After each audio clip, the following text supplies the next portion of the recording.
cracking and packing. It's the classic Texas Republican two-step when it comes to discriminating against Black, Hispanic, and other minority Texans.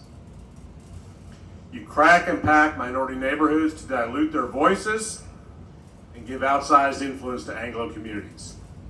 Even though you know full well that Texans of color accounted for 95% of our state's population growth in the last decade. Your cracking and packing two-step is evident in many parts of the state in this map. I'm going to focus now just on my home county of Tarrant County. Tarrant County is a majority minority county of more than 2 million people. Tarrant County saw extensive growth in the last decade. All, I repeat, all because of people of color.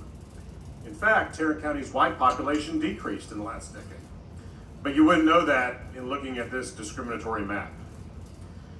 As you've already heard, this map fails to create a new Latino opportunity district in the Dallas-Fort Worth region, which is a tremendous failure because there should be one.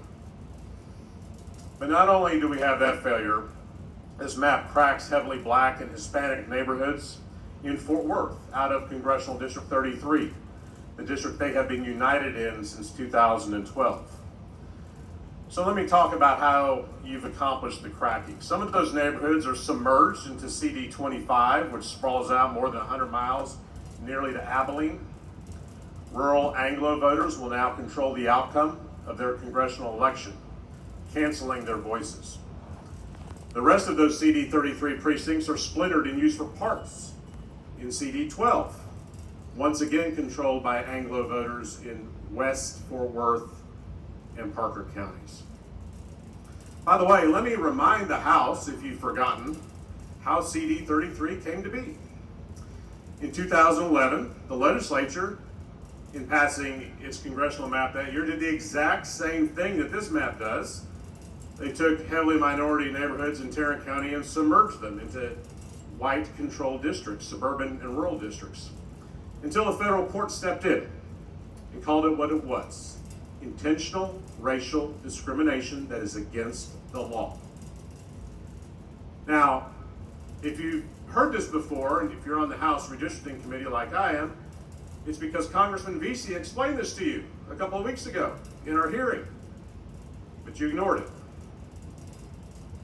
Now, this legislature is poised to defy that court ruling from 2011 and repeat the same discriminatory sin. So that's the cracking, or an example of it. Let's talk about the packing. So most of my majority-minority House District 101 will be packed into CD 30, a historic Dallas-based district where Black voters have elected the candidate of their choice since that district's creation in 1991. In other words, you don't need to pack more minority voters into that district unless, of course, your goal is to significantly dilute their collective voting strength.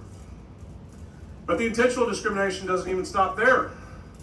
As Congresswoman Crockett testified in the House committee hearing a few weeks ago, you've removed key economic engines from CD 30, like Love Field in downtown Dallas. Hell, you even took her home out of her district. She told you that, but you ignored her on that too. Just like you ignored the thousands of Texans who voiced their strong opposition to this corrupt process. But you say, and I heard this in the committee, surely Congressional District 30 is going to have new economic engines with all that new territory in Tarrant County. Wrong. CD 30 in Tarrant County goes right up to the campus of UT Arlington, but the university goes into CD 6. CD 30 goes right up to the General Motors plant, but not quite. It also goes into CD 6. And the Arlington Entertainment District in CD 25. You know that's not a coincidence. You know what it is. It's straight up intentional discrimination. You can falsely claim it's about partisanship, but you know that's just a smokescreen for racial discrimination. We all see it. The people of Texas see it. And now the American people see it. Texas redistricting maps have been found to violate the Voting Rights Act every decade since the 1970s. I don't know why this legislature is so hell-bent on keeping that shameful streak going. But know this, we will see you back in court very soon.